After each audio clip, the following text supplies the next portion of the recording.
Zomukwambiri. Nkhani yathu ripoti ya Ngozi ya Ndege yomwe inachitika ku Mzimba mu nkhalango imene ya Chikangawa linatuluka pamene dziko la Malawi linali likuyembekezera ndithu ripoti limeneli. Ngozi imene itachitika panali zokamba zambirimbiri komano boma motsogozedwa ndi president a dziko lino ananena kuti yayi pakhale kufufuza kwa padera ndi anthu akufuna kwabwino ndi kunatuluka ndithu akuluakulu kapena bungwe limeneli gulu limeneli lochokera ku Germany lomwe linatulutsa zotsatira za ripoti limeneli. Ndi chitulukire ripoti limeneli pakhala pakukambidwa zambirimbiri. Timafuna tikhale ndi nthawi program yathu ya Timvetse kuti akuluakulu atitambasulire kuti wo alilandira motani ndi zina zomwe tingathe kugawana program imeneyi. Ndikuthokozeni kuti muli pamenepopo kutsatira program imeneyi ya Timvetse. Tiyambe ndi Mr. Nkwezalamba kuchokera ku HRCC. Ripoti yanatuluka anthu ataliyembekezera ndithu panali zokamba zambirimbiri komano nkhani yabwino ndiona kuti ripoti latuluka. Mwalilandira motani? Zikomo kwambiri. Nzoonadi kuti ripoti latuluka talilandira ndina kuti ma positive kapena kuti mwa chisangalalo kunena kuti likupita kofuna kuonesa kunena kuti chinachitika ndi chani. Kulilandira kwake launikira mbali zikuluzikulu zimene anzathu akafukufuku a Ndegewo aoneka kuti akhazikikapo. Chifukwa mmene zinachitikira muja aliyense anali ndi nkhawa kuti kodi zinakhala bwanji. Ma hours omalizirawo kumachitika chani, mamphindi zomalizira kunachitika chani. Zinali zovuta kumvesesa. So ripoti latithandiza kunena kuti liseke manong'onong'o onse amene akhala kuyankhulidwa chifukwa yapereka mfundo zikuluzikulu zimene akazizukuta nkuzika pamodzi ziperekeno ripoti lomaliza limene akuti libwere chaka chamawa. Ndiye ayang'ana ndithu chimene zina zimwa zinthu ziwiri zitatu zimene zikuona kuti sizinaende bwino mwina konyamukira Ndegeyo inali yotani, oyendesa anali ndi ukadaulo otani, malo amene inakagwera, njira imene imadusa, komanso ngati panali kuyankhulana ndi anthu a Ndegewa ndi anzathu akunzuzu ngati mwazina zimene anapeza malinga ndi kafukufuku kwawo. Nde tamulandira kunena kuti watipasa chithunzithunzi ngati bungwe komanso ndikukhulupirira Malawi ambiri kuti pamene tupita chitsogolo tili ndi direction kapena kumene tikulunjika kuti tipezano mayankho a zinthu ziwiri zitatu zimene mwina timakanika kuzimvetsetsa kapena kukhala ndi mayankho ake. So talilandira labwera mu nthawi yake. Tikukhulupirira kuti lomaliza libweranso mmene alonjezera ngati njira imodzi yonena kuti tikhale ndi kutseka kwabwino kwa nkhaniyi kumakamaka kuvomereza mmene zinakhalira malinga ndi zimene atafufuze iwo. Chifukwa choopsa chachikulu chonena kuti onse amene anali mu ndege imeneyo tinataya, anatisiya. Ndiye ndizovuta kuti iwe kunalibeko ndi okhale ndi ansala leroli opanda kafukufuku ina aliyense. Ndi tiyamike kuti boma linabwera poyera nkupempha anthu kuti tithandizeni. Tikudziwa ali ndi malipoti yawo a MDF a aviation kuti mwina anapanganso kafukufuku oyambirira nawo komano uyu ndi wapadera independent. Chifukwa madziwa nkhani zokhulupirana Malawi muno zimakhala zovuta. Likanakhala la boma mwina pakanakhalanso zambiri zoyankhula. So kuti abwera oyima paokha komanso ainaka Ndege ndi chinthu chosangalatsa kunena kuti zachitika.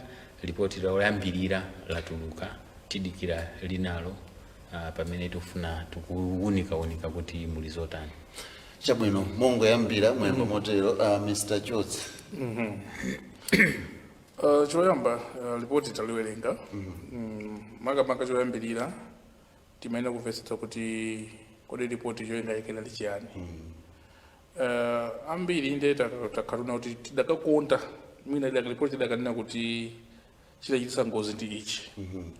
Komano muvidzo kuti ripoti ndi preliminary imakhala kuti ngati kupereka chitsogozo kuti mwina ripoti lankupa mame lomwe limangoona kufotokoza kwambiri makamaka una kuti kodi chinachitika ndi chani chimene masters ambiri sangatuluke poyambirirapo nde mwina angakhala anthu ambiri mwina mafusena analipobe choyambira choti tizindike chona kuti tikamapereka ripoti lanku pamame limangopereka mwina outline ya zinthu kuti ndegeyo inali yotani inaenda bwanji chinachitika ndi chani ndiye mwina akamazukutano kwambiri ripoti no lalikululu ndi limene lidzakhale likupereka mayankho ena onse ndikudziwa kuti mwina ena akakonda mwina mayankho mwina amafuna sana apeze mu ripoti muja kumano ndi pamene no mwina pamakhala kuti no mudekhe pang'ono ndikuona kuti kodi ripoti ina idzakhala otani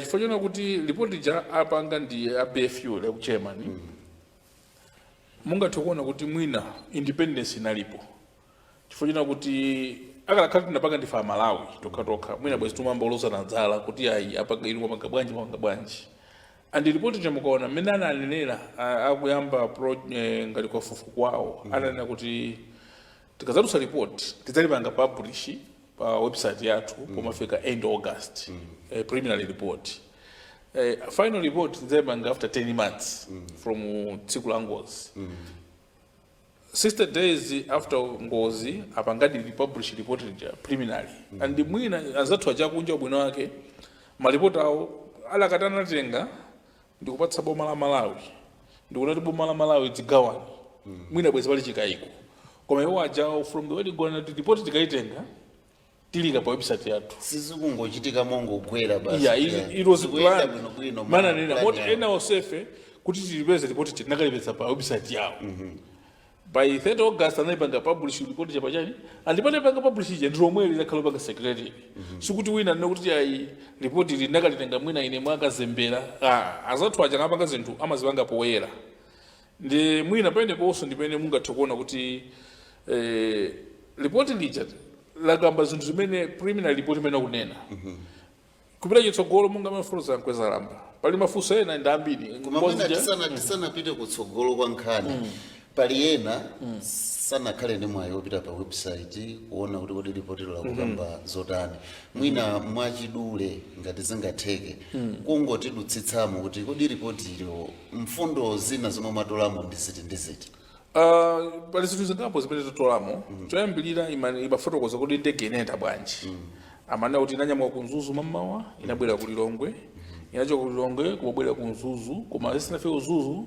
cha mukaning'ina forestry inakati zinthu zasikuonekera yamba kuoneka kuti simunaende bwino kusoza kuti panali china chake chimene chitika makamaka pa nkhani ya ndege imeneyi komanso inafotokoza mmene oyendetsawo ndi ukadaulo lawo umene anali nawo kungotenga kuti kodi anayendetsa ku ndege tayitali bwanji amkachino tayitali bwanji komanso akhala kuyendetsa ndege imeneyi china chimene chafotokozanso ndi mmene chatisonyeza ngati dziko kuti pena pake mwina timadzatayirira pang'ono mwachitsanzo ananena kuna kuti mulipoti anena kuti pali batire la amati locator amati airplane yopanga locate kuti ndege jakayagwa transponder kuti mwina ayikayipeze mwansanga chifukwa chokuti batire ya ndege limeneli linapanga expire 2004 zaka 20 zapitazo ndi chifukwa chake na ndege jatenga nthawi kuti satani isapezeke mwansanga chifukwa cha battery lija ndi mungatikuona choka 20 years takhatukanika kupanga replace battery jani la transponder chinthu chimenenso chili chotani choti timayenera kuchiganizira ngati dziko andiso china chimene chatiunikira mu report ichi chona kuti mwina tione kuti kodi tionetsetse maulendo athu pa ndegewa even maulendo antengato kanditokoma tili ndi zinthu zakalekale timazipanga service bwanji tione service history ya ndege zathu kuti tione kuti kodi safety imayenda bwanji so pali zinthu zingapo zimene zatuluka kuyambira apa which is zimene zikuoneka ndi preliminary zimene zikutipasa chithunzi ife ngati Malawi kuti pali zina zake tino tiziganizireko pali zina zake imene timazipanga mwadala chifukwa ngati muna 20 years ukanika panga replace battery mungatikudaba kuti timapanga chani zaka zonsezi ndithu kusilikali iko kwabwera maome komando siyana different administration komanda zambiri makhala mabungwe pakakhala kuti ndalama zifuna zikagwire ntchito mbali nayo mwachitsanzo 5 years ago ka 2 years ago kuna katuluka ndalama kuti ife tifuna tikonzese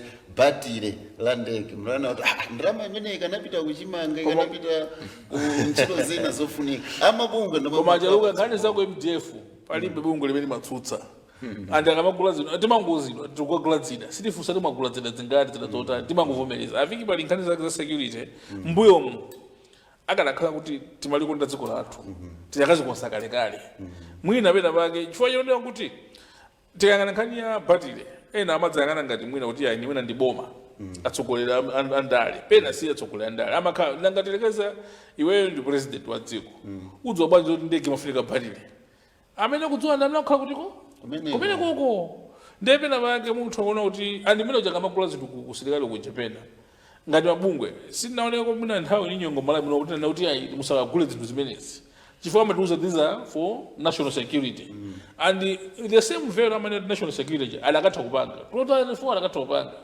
mpaka 2010 adakatha kupanga 2014 adakatha kupanga 2020 adakatha kupanga sukuti dakatsutsa sidakadziwa kuti ndi batile mwina zina situ kudziwa iyayi komano ndikhulupirira nona kuti mwina panopa zina zamba tipasa chithunzithunzi akuna kuti tizunika bwanji zonsezo zimatipatsa direction ngati dziko kuti mwina pena pake zinthu sizinaendeko bwino tizikonze motere chabwino Mr. Nkwezalamba inuyo mwatolamo zotani zomwe mwina ena akiwa kutimvera pa wireless sanakhale ndi mwayi oti apite pa website werenge report limene lilo mungagawane nawo motani kuonjezera pa zimene ayankhula achotsi paliso kuperekedwa report lonena kuti ndegeyi inalandiranso mafuta imene matera inayita pempha kuti ifuna mafuta a 2 hours 30 minutes ku Kamuzu International Airport akulongosolanso za kuyankhulana kumene kuna zachitika pakati pa anzathu akunzuzu ndi amundege chifukwa pamakhala information jamena kuti ayi ndege inabwenzedwa kunzuzu ka inabwerera kunzuzu nde apereka chithunzithunzi cha kodi communication yawo zimakhala bwanji anajambula ndithu kuonesa kuti kodi ndege kamayandikira kumalo pamakhala distance yaitali bwanji 20 nautical miles zonsezo zilimo kuti mukaziyang'ana muzoona kuti panalidi kuyankhulana pakati pa andege ndi akunzuzu mene amauza kuti tikufuna tizungulire ku Ikwendeni kufuna kuonesa kuti panali china chake choletsa pakati pafuka mwina from 950 nthawi ya 950 inaonesa kuti yamba kupita kumanzere nde mukayang'ana muona kuti kumene kuli Ikwendeni kumene kuti mwina amafuna iyendene choncho kupita ku airport anajambulapo so mtengo umene itatsika inagunda mtengo umenewo ndimene unasonkhezeranso kunena kuti mwina zina zambiri zichitike kuti mpaka na ikafike kufika pansi kukhuluza pamene nakukhuluzika pakuoneka kuti ndikuchire ndithu panakukhuluzika mpene ukafika pene naima izizi ndi zina zimene munanena kuti ndimanena kuti angopereka mitu ikuluikulu then akabwerera mu studio ku office kwawo no kapena mena kupitiriza panopo kumena kuti apereka chaka chamawa aziyang'ana no chimozi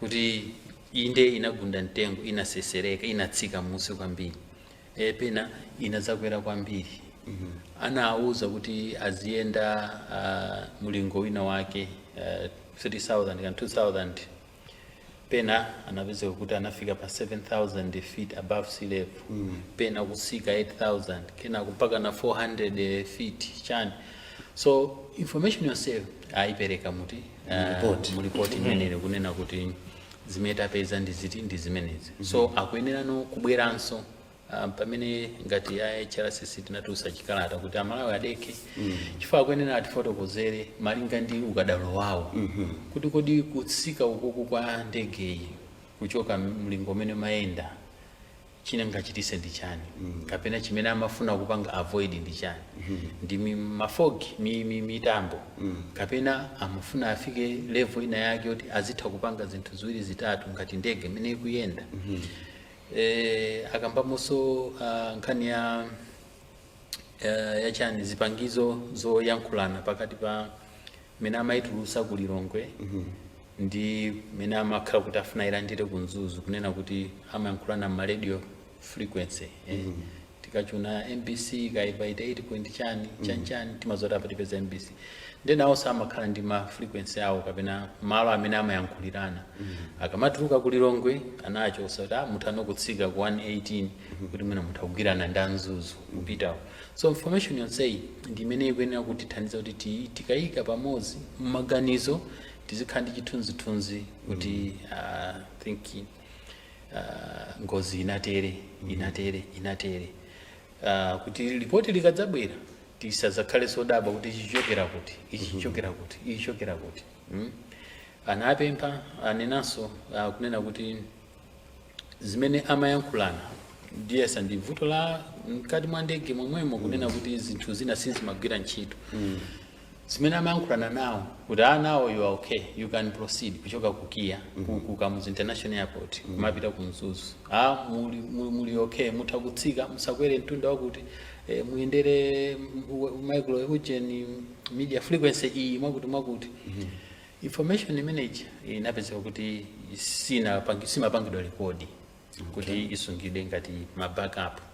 So zinazo ndi zimene timanena kuti nchikala tinayankhula saboma unena kuti okay zina zimene apereka kale ma recommendation fuka apereka kale zinazo ma recommendation kuti tikupempha a transport ministry undunaona za zoenda za mtekatenga ndi mtoko muonesese kuti ndege zanu zonse zikamayenda zizikhala ndi ziti chochita rekodi komanso makina amane nawo kuti locator ngati black box zizikhalamo kuti pamawa tisasapangeso tisadza kumaneso ndi mavuto ngati amenewo. So kwakukulu nkunena kuti yabweresa mbali zikulu zimene zingathandize kubweresa pamodzi yankho la kuti kodi chinachitisa kugwa ndege ndi chani chifukwa chimene chasalira andi chimene afuna kupeza iwo ndikufuna kupeza kuti chinapangisa kuti ndege igwe ndi chani. Was it fault ya ndege kapena communication kapena weather zonsezo azikira pamodzi chifukwa chake ndifuna kugwirizana nawo kunena kuti kunali kuwavuta kuti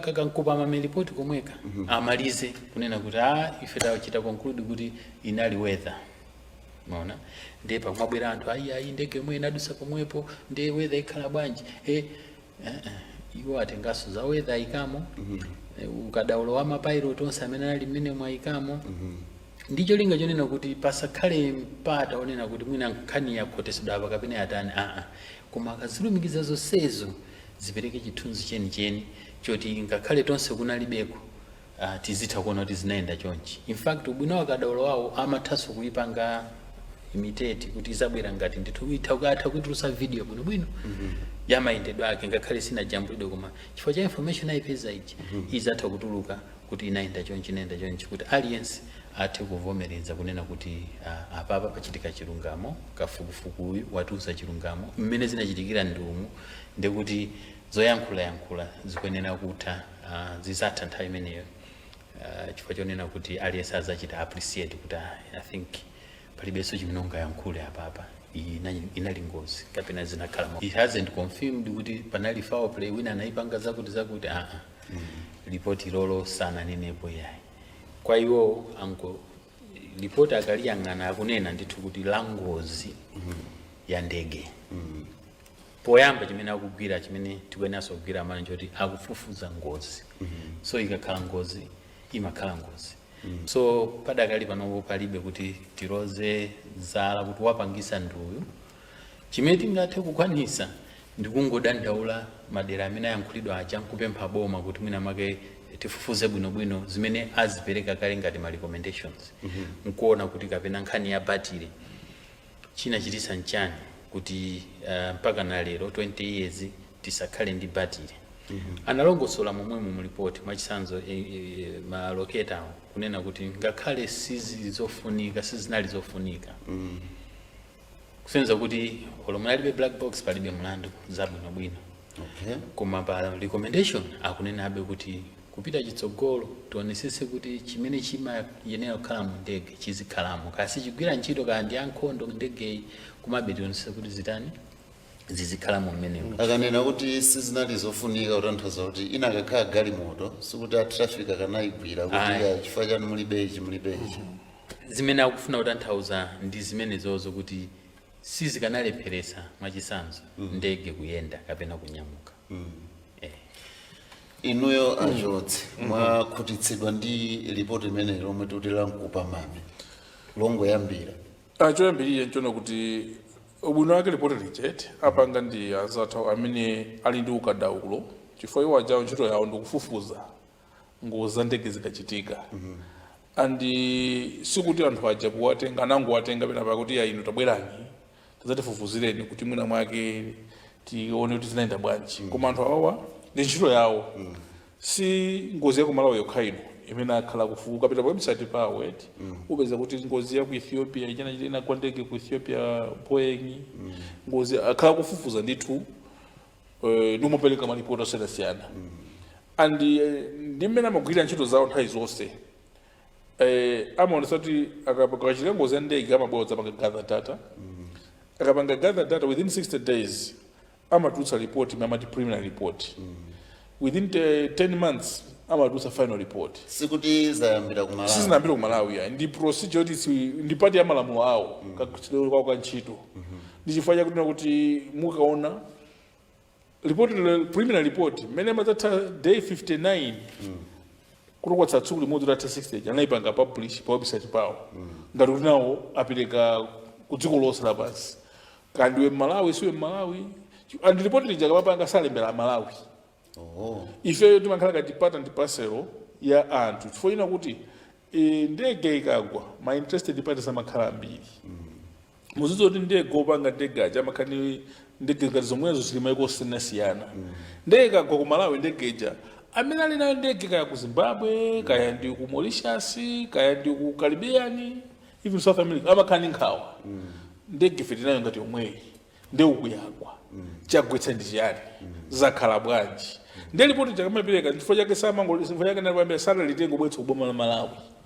alipanga publish pa website pawo choyenga kuti aliyense amene angakhale concerned dziko lonse lapansi agala kutani akuona nde chifukwa chake ndinoti mwina ife mwina mukuganiza makupelewera tithumona ngati ripoti lija polipanga wapangira Malawi amakhala kupangira dziko lonse ndi chifukwa chake ndinoti whatever contents are there palibe chimene angapange ngati ku Germany ja the BFU kuna kuti mwina mwake akhale ngati afuna kusangalatsa wina wake ku Malawi kuno because athozipanga mwachidule apanga koma zisokoneza mbiri ya kampani ya koza ndegeja andi maiko ambiri amene ndege zomwe zija amakhala sopa chikopsezo ndi chifukwa chake eno mwina timayina kuti tikamayang'ana report je tidziyang'ana so ngati zimene zozo chifukwa tona tine am not satisfied but you find out mwina popanga report just iwo ajawo amapanga so kama inopanga protect reputation yawo ngati company reputation yawo ngati dziko mazo ma Germans amana kapanga zinthu amana kuti tupanga German machine all of a sudden amange mwina benza nyuwani yatembenuka without amabwera tu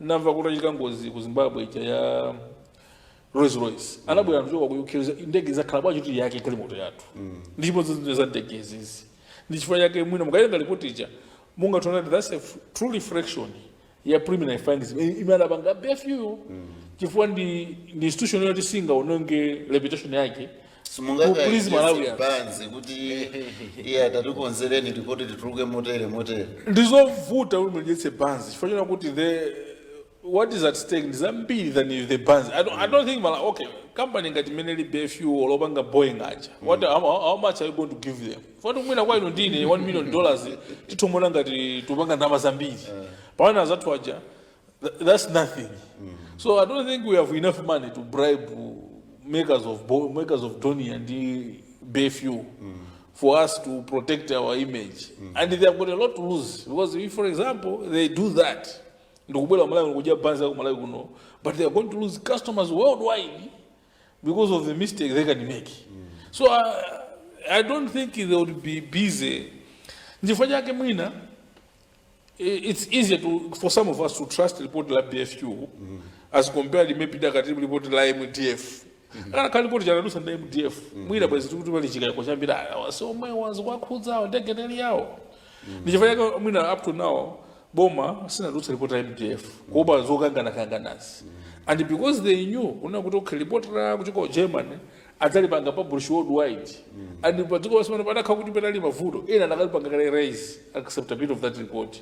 So there are standards that the investigators amene okumana nawo. Therefore me, when you look at that report as a preliminary report, I know singapeleke mayankho onse.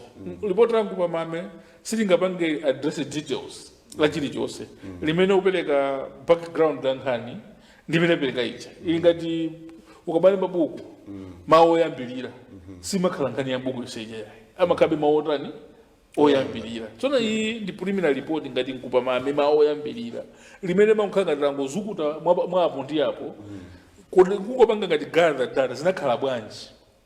But up and to between now, the why must they have to analyze the data in Ayoyo. Ndukubanga reconstruct Yamanina Kwazalamba, my banga so reconstruct simulation. Kubanga reconstruct the trip using technology. Nipana pesa ndi tukina jidit certain Ngozi manage against each.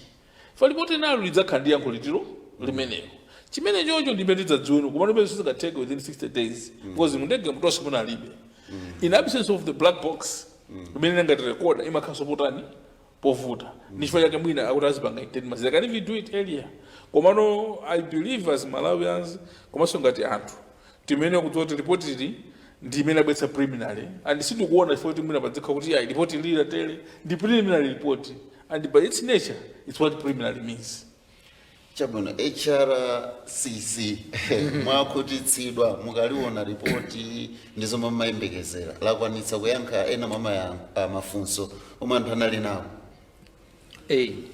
Mene yankulira nzanga siningasusane nawo ya Nkhani yayikulu ndionena kuti kodi ichi mene timafuna ndi chani timafuna kufufuza. One tinakakamiza boma tidalemba ma statement na feso kunena kuti mupeze papangidwe kafukufuku koma akhale wa independent international independent osati malawi mnomo ya. So that was achieved. Anapempa America inabwera ndi ndege zawo nawo samazathandiza kufufuza koma atapeza Ngozi ija pena anati ya tasira nzathu apanga tikudziwa so ena azipanena nanenaso kuti nawo sapa kafukufuku tinalokonzekera kuti tiyembekeza kuti timve kuti apanga kafukufuku wanji sitinamvebe feedback kuti kodi apanga kafukufuku wawoyo koma odalirika padakali pano ndi wa BFU chifukwa chonena kuti ndi ainake andekeyo. So kwa ife tikukhutisidwa naye chifukwa chonena kuti wagunda madera onse ofunikira. Chifukwa azivute zitani pali chilichonse chitachitike pamafunika papezeke kuti kodi analakwisa ndani kapena chinachitika ndi bwanji. So apa pambali zikuoneka ndithu kunena kuti pena pake sanayankhe za Ndegeyo kuti mwina inali ndi vuto ku technical fault koma inu ndine tinali tikudziwa mazitonzi zilipo ma social media za anthu amene apita kumaliro mwachisanzo achina malemu Lafu Kasambala amatumiza ndithu nthawi imene atamva kuti khangati izinaso zinatumizidwa zisanamvekeso za Ngozi kuno kuli chifunga kuno kuli chani nzuzu sinazuke bwino ma video ndithu amayenda so zikukhalaso kuti kodi titenge zoti zinali za chifunga zija kapena ndi ndege technical.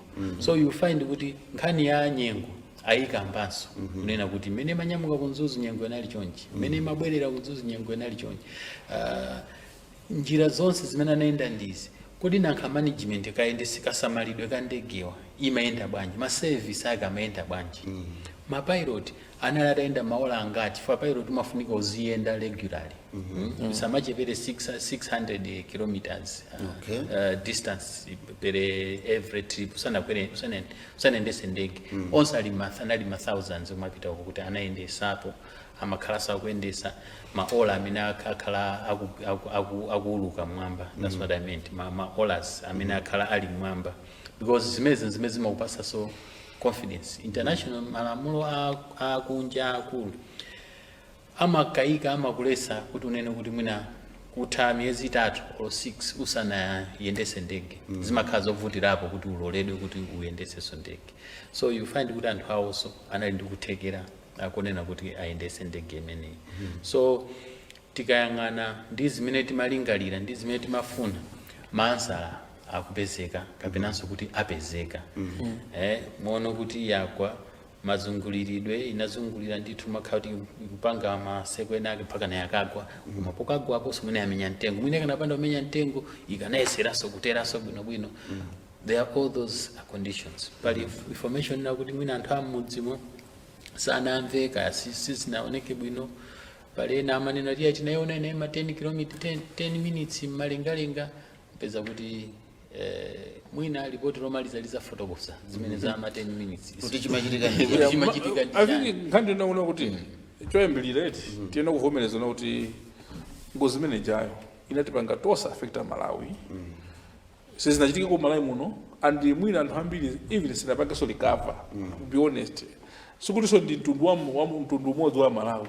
Mwina so tili panofi ndomatika khala timuona kuti to recover from that kuchina chikandishani ndi mafunso olopa pamudzi pakagwa zovuta mafunso amabwera ambiri koma kuti mayankho apezeke zimafunika kuti wani mudeke uli mupange investigate kuti chile chikandishani mene report lija mukaitengera ndi mene makhala ndondo makuyambirira ndiye kuti sidakathopereka within 60 days mayankho onse kubwera komanso ukamabwera mayankho aja umaona kuti munthu uvomereze kuti angakhale maganizo anga ali chonchi koma ndiye amene amatha kutsatirawo kuti atsatira zotani chifukwa pali zinthu ziwiri kufuna yankho limene uli nalo kale mu mtima wina akangolipanga satisfy kapena kutengera zimene zili zotani zopezekazo ndi chifukwa chake tuna kuti mukatenga ngati ngozi imene akhali aija I think almost every Malawian was overwhelmed ndi zinthu kuti sizachitikepo and ena simamufunsa mulungu why ndeno chifukwa cha zimene zozo mene ripoti chamatuluka malamu titi wanga understand kuti okay ripoti labwerali cholinga chake ndi chani ipereke background ya nkhani yonse ndi because mwina yankho lipadikirira che sinabwere chifukwa chake ndiakuuza kuti takafufuza bese sinamalize give us more 10 months tikaira maliza chilichonse zapatsa the actual information that can never be challenged anywhere ndi chifukwa kuti mwina mtima uli mmalere you have not recovered umamba noyankhula zambiri koma ni realities timene tivomereze kuna kuti it was a complex issue izonse zachiko Malawi kunoko and a lot of people reacted differently ndifo chake mwina pambuyo paja president kana kuti olira silitseka pakama because amadzoti pamaliwa kwa ngozi ena malira iye alodzanda cheluka iye alodzanda kweza lamba iye alodzandi yawo mwambo kamba zoloza mwina munthu ujaso wangofa ndi BP ndi imazenga kuti akapa ka postmortem ndi postmortem je makhanso wa win thizos pama we postmortem ina mangokuza kuti tapanga machangu changu munthu uyu wafa ndi BP koma tikupatsani actual details ino ndi matenga maliro katani ukayika sima thanzo report je ndotsiza imangokuza kuti mungodziwa kuti muli malinga lanu anowa kwa munthu wafa ndi chani ndi BP kenako no kumadza tukano report kuti BP je inabwera bwanji chinachitika ndi chani ndimene nkhani ilili papa report yabwera longo kuti mina mwati mungodziwa kuti ngozi inachitika on this particular background komano for actual reasons and details if you can tell we know imene no abefi waja sana neso zapasa mwina kamera aja kuti sazapasa report boma Malawi azapanga publish website yao just as baba gira that is the amajiro nina tikamanga investigate we publish our report so we nazali nenga nulikhalira kubisa kumanga decision ndi dzagawa kwandana whether they have no banga edit sisikateke because it will be published ukapanga website yao upanga haki ndipaka publish so ndimene kunaona kuti chifukwa chake mwina some of the questions yo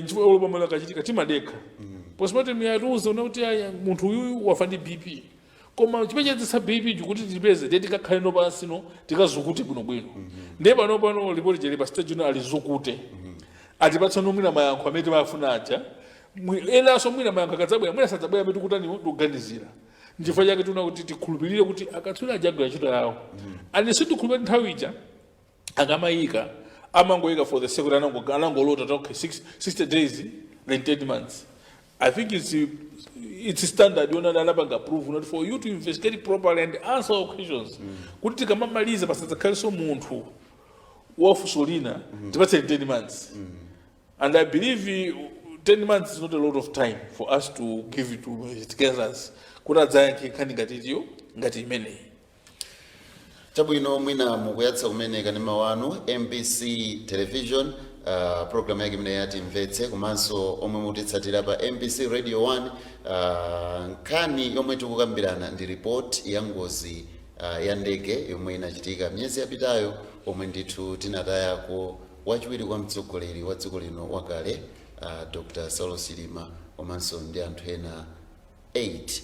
Ndi ripoti limeneli linatuluka ndilomwe tikukambirana kuti zikuyenda bwanji, anthu alilandira motani, mothandizidwa ndi akuluakulu omwe tili nawo mu studio muno. Kupita chitsogolo, Mr. Mkwezeramba munakambapo mongodutsa kuti mwina Malawi tidekhe ndikofunika bwanji kuti tidekhe pa nkhani imeneyi, chifukwa mbali ina mwina sitinena mobisa ikuoneka kuti yalowapo ndale. Taonapo watsogoleri zipani akuyankhulapo, taonapo zipani zimene zinazobwerapo era kuti ife sitikugwirizana nazo zimenezi zonse zikupita kwa Malawi. Mukhala ndi uthenga wanji kwa Malawi? Ukoko ndikulakwisa mwanena kuti ezipani zina zikuti andinayankhulaso mu statement yathu chimene chinatipangisa true statement zinali nkhani zimenezo zochokera kwa andale. Akuzilimbisa mtima inde kunena kuti musatitseke pakamwa kuti tisayankhule ndale chifukwa munthu anali wa ndale, BN anali wa ndale. Ndipo tuna kuti tikudziwa kuti anali wa ndale. Koma tichivomere kuti ali m'manja mwa boma. Nkhani ya Ngozi ili m'manja mwa boma, anthu onse akutengedwa m'manja mwa boma. Ndiye ngati akutengedwa m'manja mwa boma pasalowe ndale. Chifukwa panakhala ndale akanayambira panga ndale anali MCP kunena kuti sitifufuza kena kalikonse. So tikunena kuti anachivomera Amalawi atapempha kuti tikhale ndi independent kafukufuku. Independent kafukufuku wayamba. Preliminary report ndi timeneyi lili ndi angopereka zidusa za mmene atakaphatikizire nkhani kapena kumene kutachokere mayankho. Sungapange maganizo omaliza pa chifukwa cha zimenezozo yani. Chifukwa tikanakhala kuti tindikuthekera azipana akulongolola tikunena kuti akanakhala kuthekera akanapangaso kafukufuku wawo boma likanaloleza. Abanja akanafuna papanali ngati ndondomeko yonena kuti abanja amapempha zinthu zina amapanga kama postmortem, amatenga madokotala a private kuti akapange okha akaone akayeze matupi, analola. Chimodzimodzinso akanafuna kuti ena apangepo kafukufuku wawo akanaloledwa kuti apange zimenezo. So chimene tunena kuti Amalawi adekhe chona kuti tisambe kuloza nazala pano mayankho eni ankhani asanapezeke. Chifukwa tikudziwa kuti kufuna kuti kupempha kuti zisalowe ndale, anzathu andale amafuna atengerepo mwayi pa chinthu china chilichonse chimene chikulakwika kapena chimene achipezerapo opportunity. So kulipo kunena kuti mwina kulongolola nkofuna kumemeza Malawi kuti apange phokoso, mwina mwake china chake chichitike. Chifukwa mwinaso kumakhala mantha kunena kuti sunawo akapereka ripoti msanga ndiye likanena zimene sitikufuna ife zija nkhani ita Amalawi azavuta kuti tiauze kuti atisapote pachakuti. Koma padakali pano kakamize tipangeso kafukufuku wina nkutheka kunena kuti mwezi wa chaka chamati kupita kuzisankho. So pali ena ali ndi kuthekera kufuna kunena kuti tikamaza pita kuzisankho ripoti lisakhale lili ready. Ndicho lingakuti azaligwiritse ntchito kuti azingobweresa narrative kapena mayankhulidwe omwewo ofuna kunena kuti apanga ndacheruka kuti mwina ziakomere nkhani ya ndale. Mpemeno kuti msalowesepo ndale. Ripoti labwera tenti livomere zimene boma lingakwanise kuchita limene lapemphedwa mathuli koma recommendations amene apasa oyamba awiri. Komanso ife tinayikaponso kunena kuti zimene zili zooneka mu ripoti limeneli kuti ngati zingakwanisidwe tenti zipange. Tinapempha kuti akhale mwachisanzo ngati boma apange ka komiti kankati kakokhuza kufana mukhale nduna aku MDF aku aviation akambirana ayang'ane kuti kodi panalakwika ndipati apapa mwina za ndege kapena za communication kapena za chani azipanga ma action ankati mene boma limenena kuchitira rani. Ndicho linga jonena kuti tikamaza fika kumapetoko tikhale zazikulu olo zazing'ono takutathana nazo kale chizangosala kuti kuvomerezana kuti inadere chinachitisa Ngozi ndicha inali Ngozi pepani chakuti tikupita patsogolo. Pali nkhaniso zina ngati za compensation.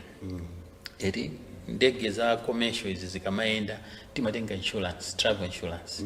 Kuna china chonse chitachitika paina kukhala compensation. Ndiye tikupemphaso boma, takupempha boma kunena kuti ayambe ndondomeko yopanga compensate manja amenewa. Chifukwa chonena kuti ambiri aiwo anali timati ma breadwinners ndamene amasamala mabanja awo apapa June kufika siku la lero zikuvuta obviously kuti mabanja atukuke kapena apite patsogolo pakhale ndondomeko yoti komiti ina yake uzukute atenga ma insurance makampani oyendesa ndalama zachiputa misozi azukute mmene zinalili ndi maliski amene ali mu ndege imeneyi apange compensate manja amene aja ngati njira imodzi yofuna kuwafikira chifukwa apa tikungotokota tungolalatira tokha chani kodi mabanja amenewa tikuwakhuza tikumaganiza kuti akumva bwanji akamazoona zimene zikuchitikazi chifukwa ndipovuta kuti abwere poyera kuti ife tikuvutika tithandizeni ndalama koma tinene kuyambaso process iyi ya compensation ndiye timalibe mpaboma kuti liyambe process imene ipanga compensate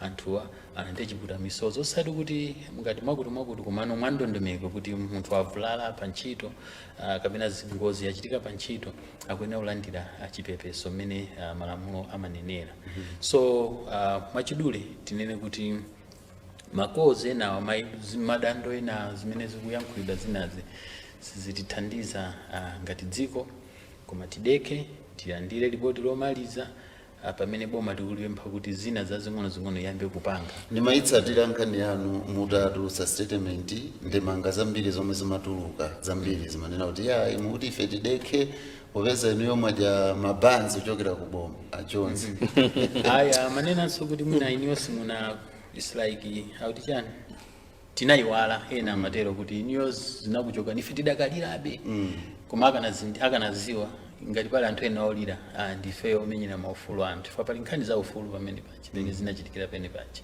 so umafunika kukhala kuonesabe utsogoleri chifukwa inde ngakhale mumakhala pa maliro pamapezeka bena ophika chakudya anthu amene adye abusa alalikire ndi imene mambo ako makhalira so tonse sitingangokhala kuti basi tingozisiya zinthu zaonongeka so pamene tikuona kuti maufulu ma rights akusokonekera tikuyenda kubwera poyera kupempha Malawi kuti tideke chifukwa zili kuthekera kuti ngati sitigwirizana Amalawi chifukwa cha ngozi imene kapena report limene tiyamba kumenyana zinthu zoti sizitithandiza kapena sizilipitisa patsogolo yani cholinga chathu ndikuonesa kuti tiyang'ane tiunikirane chinalakwika ndi chani kuti pamawa sazachitikenso akambapo za stima za madzi mwachisanzo kuti tindizi zipangizo zathu zoti zakalekale kuti timazipanga service mabasi athu akuyenda misewu mukuti akumapangidwa ma service pafupi ntchito zambiri zimene timagwira mdziko muno tiziunikeso ma buildings pena namva anthu akukambirana kuti nkhani ya KIPS inapya ije inagwa inapandwe ili pati mwachisanzo tindi ma building Kamuzu Stadium chabwino bola anaitseka kuti mbali msamakhale kwa anthu zinthu ngati zimene zinapangidwa nthawi imeneyo kuli anthu ochepa panopo tazazanamo chifukwa chake misewu yathu ipezeka kuti inaonongeka fatagula magalimoto oposa miyezo mmene zinali okhalira so tikuyenda kumabwerera ngati dziko kumakonza kumaunikanso machitidwe athu azinthu kuti sakhale ndi ngozi yayikulu ngati imene tinachitika nayo apapai so kuyankhula kapena kupempha Malawi ndi njira imodzi yofunira dziko lino mtendere ndi ubwino chifukwa kulipo kulekerera tiyambana timenyana maiko anzathu anapeza mavuto chifukwa cha kusamvana pa zinthu ngati zimenezi zonena kuti tingoyenda kugwirizana kupita chitsogolo kapena andale atigwiritse ntchito kuti tiyambe kumenyana sizitithandiza ngati dziko so anthu atakuyankhula kuti kapachidwa banzi kandi chani koma kuganiza mabwinobwino kupempha mtendere pamene anthu mitima yawo iliyosweka ndimona ngati sikulakwika si banzi iso is in the best interest of the nation. Mumafuna kuonjezera chonzi mukamaonjezera ena akambapo kuti yayi kafukufuku amene iyo sanabweretse mayankho omwe anthu amafuna choncho tiyambirenso tipeze ena atipangire kafukufuku wina pali zinthu ziwiri pena amati akakhala chiwa amanena kuti mwana kanalinganya yansati nseme foteleka chifukwa chaona kuti kafukufuku anapanga ndi anthu oti sa Malawi oti tinkapanga demand nafe kuti we want internationally recognized investigators and amana bwera the internationally recognized investigators ndipo amabwera anthu tiya bwanji tikhazikitse commission of inquiry ya local iyambe kufufuza pa maufulu athu a dziko lino ndi malamulo a dziko lino sizolakwika kuti anthu auze boma kuti khazikitseni commission of inquiry ndi ufulu wa Malawi ndipo a president now pamene malamulo aja amapatsana mphamvu a president kuti asankhe no kuti okay ndikukhazika commission ndatenga auje ndi auje akhale kuti mmene Commission of inquiry. ngati sindikukhulupirira report la ku Germany anthu oti nda ku Germany iwo ndi ntchito yawo ndakatswiri pomwe zofufuzafuza za ngozi ya ndege ndiyerekeze no a president kuchoka China afika ndikunena achodzi acheleuka kaya auje ndayika commission ifufuzani how report ya tumeni ngatutse ngati commission iyo lizakhala mtundu wanji kompera ndi ani yakachani a technical aja chifukwa titho kulimbikira andi mwina president na ineyo mwalimbikira tuno ndikupatsana mapeto ake za malo tikonze zinthu tikutaniso tikuononga ndimafuna nanguna kuti mwina tikamapanga zonsezi tizizindikira zinthu ziwiri inu ndi ine ndiye Malawi ena tonse tikufuna kuti mayankho abwere kuti tidziwe kuti mwina atsogoleri athu chinachitika ndi chani koma pali ana pali mafamily yawo amene ali more concerned to understand zinachikhala bwanji ndiye sitimene opanga zinthu chifukwa tikamapanga zinthu eno opanga zinthu kuti anthu aja they should be satisfied and closure at the end of the day kuti zonse zinayenda mu ndondomeko yake ndi chifukwa chake mwina timene kuti ifeyo tikamayankhula izi tikamapanga izizi tikamayankhula zonsezi tizidziwa kuti kuli ana kuli makolo ndi amene ajawo for them to trust the process pamafunika ndithu kuna kuti pakhale ndondomeko yotsatika bwinobwino and chifukwa chake mwina pokatenga ma investigators ankunjaja ndimakhulupirira kuti mwina ukabweretsa anthu akunjaja because to run away pakhale manong'onong'o omweyi mukayang'ana makosa amene akunena anthu aja kozo yoyambirira maka kuti munthu iwe mwina uli ndi chikhulupiriro zimene zinakhala izi zinakhala chonchi ndiye ukudikirira kunena kuti chilichonse chikamakambidwa chizibwera mbali ya ndani yamaganizo ako aija ndi chifukwa chake mwina wapeza kuti sukuvomereza chilichonse ndi ukhulupirira ulondana kuti ma investigators alipo 50 tipanga investigation ilero imawa inkuja as long as it do not say chimene akufuna wajawo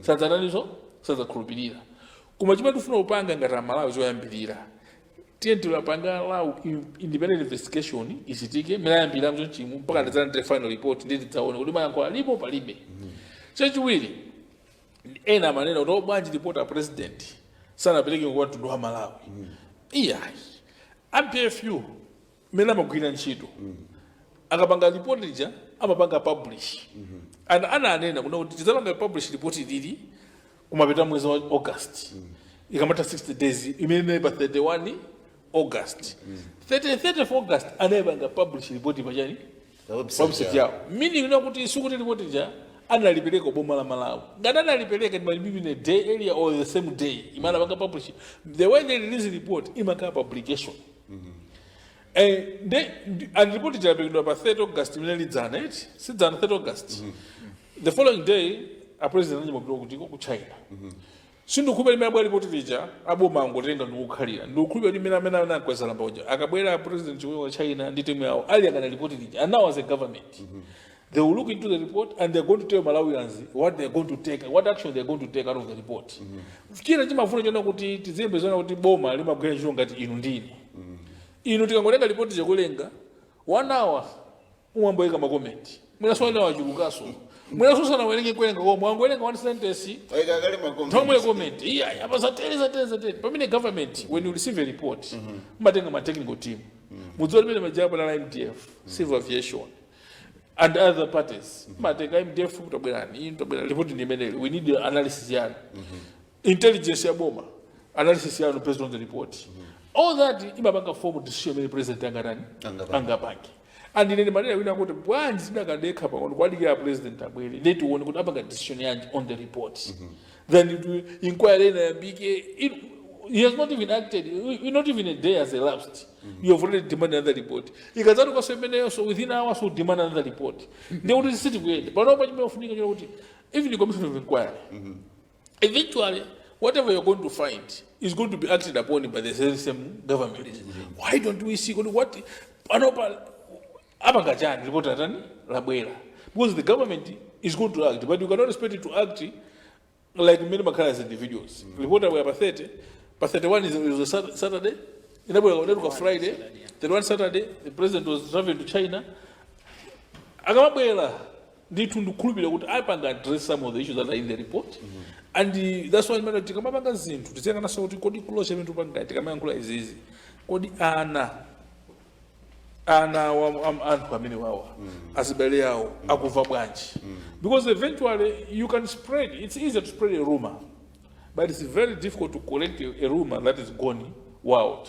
That is another element that you should always understand. So in my opinion, going forward, the one as a country, government is going to take action out of the report. We should see out of the recommendations. Instead of counting my recommendations are maybe mwezi wata, or maybe 5 weeks is gone, we see no action. The trick are justified to make demands. Without action, maybe 5 weeks, a month, yes, we would say, or not just a day or 2 or 3 days. About it, we are not being fair. 2, when the report from independent investigators like this one, that you know you are not satisfied. Why don't you query the investigators? Why don't you query the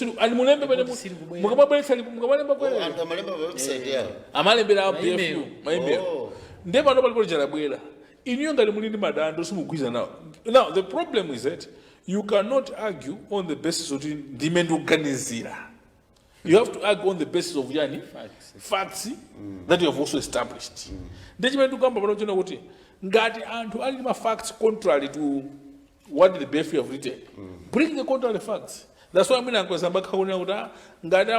investigate. But it's handing to investigation and scientifically prove. Investigation. Never witch hunting or we are so chanting Komano Kulota. Komaso Malo, Paliculota. You know, Timaka very good at creative thinking. Doma Yamba wake up, Yamba wake up, take a minute in a church, in a grab, in a tail, in a tail, in a tail, in a tail. Then that becomes, you think that is a fact. Come to prove it. You can't prove it. But in a BFU, the only is a report that can be proven. So that's why one government has got a responsibility to look at the report. After the report. Number one. Number two, as a public, we have a responsibility to actually decipher the report and wait on government action. Tikuzua kati boma pali mayankho pali zina zako zomwina zimene tingafunse kuti zinakhala bwanji aya ati yankhe ndipo iwaja panopa ndikubera as we are seated. The president must have already commissioned answers from different departments. Akamubwa choka China, or maybe they are at an appropriate time. To know. It might not even be the president. It might be appropriate officers doing this journey, reacting to the report. Koma ifenga to know Malawi. Can you bring a contrary report? Can you bring a report that if I got that fuse? Truth and report in Mamona Lodi Rivegalo, Remember Lovegalo, then Mulibeletse, if it is fuse. Was any report in that research must be interrogated and must be backed with evidence and facts. So if you, for example, you strongly feel out the report outside BFU, Sumu bring yours. If we are going to, what evidence do you have? What scientific proof do you have? Because eventually, who's going to give us the answers in the same BFU? Unless somebody can give us better answers at Uzi, and that is after what we report in minute. When you cannot provide a solution. So in the end, let them bring the alternative. As you can also, Kabanga Pabrishi, Kaya de Sansongano, Tika Agatula Senasian, Tika Omanica, and you Blanta on one Soji, and you BICC, I haven't presented report now. Then I haven't get back. According to the law, according to the evidence and the facts. If there's no facts and everything, let them just keep quiet if they cannot produce that report. Meanwhile, we have got report in Melabera which can be taken to task. And all the report I acknowledge, approve whatever use the evidence they have. If you have questions, you can ask them. Boma letting a report, acquiring the recommendations out of that report, they need to act on that report. If you make a interested to go to Malandra report, Mutarandira report, what have you done out of the report? And I think that is the better question to ask than to say, yeah, report it, to dismiss. If you dismiss the report, give us the alternative. But that alternative, you must be ready to defend it in a public forum. If you are just bringing Zeruza Mutu, then you do face the consequences. Because everything has got consequences. So the choice is, if you know that report, that's what even under level. Akweleba chula nene, kuti yemwe leposu kuiza now, atipasa alternative. Koma zito alternative, ifenga tutundwa Malawi. We are going to ask it, abage prove, abalisema facts. Without those facts, they must face the consequences of what they are saying. Because Nkhani is not too long about Kungu Uncle Fadindari. But my family is affected, their emotions involved. Lives were lost, lives that were valuable to Malawians. And somebody was asking me, one of the journalists, don't you think Mina Jakwera was happy? How would he be happy? The time Vice President was dying was the time where the relationship was at its best. And if there's a person that must have been more devastated, should have been the president than even some of us. Because at that time, the relationship was budging. And nobody was wiser. One, you with the president, yes. He's also an individual, as a person. He's emotionally affected as well. So all these things happened, did not happen in a vacuum. So my plea going forward is that, one, let us give government, my expectation is that in the next few weeks, 2-3 weeks maximum, government is going to tell us what action they have taken out of the report they have received. And why are they looking forward to the next report. The people wamena kututsa oinde olira sine tseka pakama. Komemba fika nthawi pamudzu ukamangoti awanda fit amanera kwesalamba. Mwana kachi 5 kuti acheluka ndani? Tati pasino umboni. Ndikulira iyayi mwalira. Munalira koyamba kuti acheluka nda fit. Mwalira kachiwiri acheluka nda fit. Timvetse soni maliro. Koma mufika mpana ka 10. Afingi muli ndi chani? Ndeni kupemphani sopano muti patsomboni. Ufiti wa ndani? Wacheluka. Inde tikulira komambe mubage proof kuti yayi mwalirisa yafika kulira uku kwadusa polira. Mama bwetso amboni. Ndime tunala pano. To inde talira kokwanira sititsekana pakamwa. Kumapena pake mwina mutithandizeso. Kuti peleka amboni. Fo mwalilitsa. Chabwino. Mwayankhulitsa. Nkwezamba mutsiriza motani nkhani imene. Kusiriza kwake kunena kuti tiyamikire BFU kuti ibweresera ripoti limeneli. Mene anenera anzanga wanzonena kuti tichiteso note kunena kuti aine aka analemba kunena kuti ripoti leneni ndi limene tilili mu German. Nawo ife sitimankhula German. Anatitanthauzira kuti anthu ena wankhula Chizungu amveso nawo ripoti limeneli. Senza kuti preliminary interest inali kupanga establish kuti chinachitika ndi chani. Pali kunena kuti chinachitisa ndi chani ndi chinachitika ndi chani nzosiyana. So chinachitika ndi chani azibweresa poyera kunena kuti okay zimene azipeza ndi izizi. Ndiye kwa ife tikupempha Amalawi kunena kuti tiyeni tideke tipereke mpata kuti ripoti limeneli amalize kulilemba kapena kuzukuta kuti atipase ripoti lomaliza. Tiperekeso mpata kuboma kuti litenge utsogoleri monga mwa ndondomeko yake kuti atifotokozere ziwiri zitatu kuti kodi izi tikuzipanga bwanji chifukwa tikunena kuti asangonena kuti tamva pempho lonena kuti tizipanga na rekodi kapena mu ndege muzikhala zakuti koma pakhale ma examples.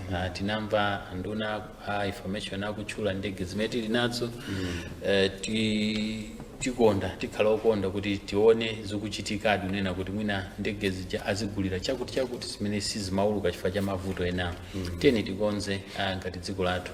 Tunenanso kuti pali zinthu zina zimene zakale zakhalisa tiyeni tizipange dispose tizitaye. Magalimoto timakhala ndi ku braking. Zina ziso tiyeni tiyambe kumazipangapo braking.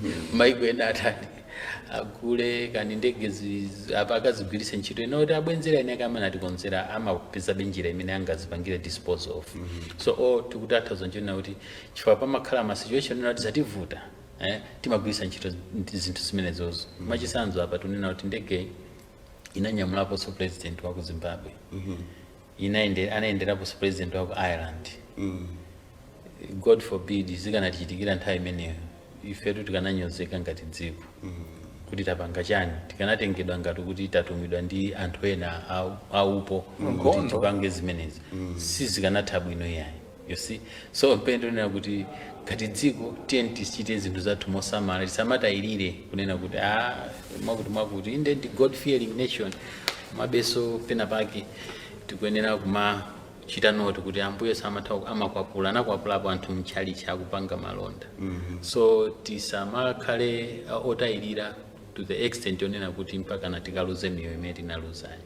So tiyeni tipite chitsogolo, tidikire ripoti ili lomaliza pamene boma tikulipempha kuti lipitirize kupanga ona kapena kuchita implement zimene lapemphedwa kuti likonze ngati njira imodzi yopitisa patsogolo ndege zathu kapena maulendo athu amlengalenga. Ine ndathokoza kwambiri Mr. Robert Nkwezalamba kuti munabwera program imeneyi. Komanso ndithokoze Mr. Fryson Ngozi chifukwa cha nthawi yanu. Ndathokoza kwambiri. Tikatero tatsiriza program yathu ya Timvetse. Timakambirana za ripoti limene la ngozi ya ndege yomwe inachitika kuchikangawa mboma la Mzimba. Blessings chirauka dzina langa, ndithokoze akuluakulu omwe anabwera program ino kuchokera ku HRCC Mr. Robert Nkwezalamba, komanso kuchokera ku Forum for National Development Mr. Fryson Ngozi. Ndikuthokozeninso inu kuti munali pamenepo kutsatira zonse zomwe takambirana program imeneyo. Blessings chirauka, pitirizani kuonera ndi kumvera wireless ya MPC Radio 1 komanso kuonera MPC Television. Mwakoma nonse.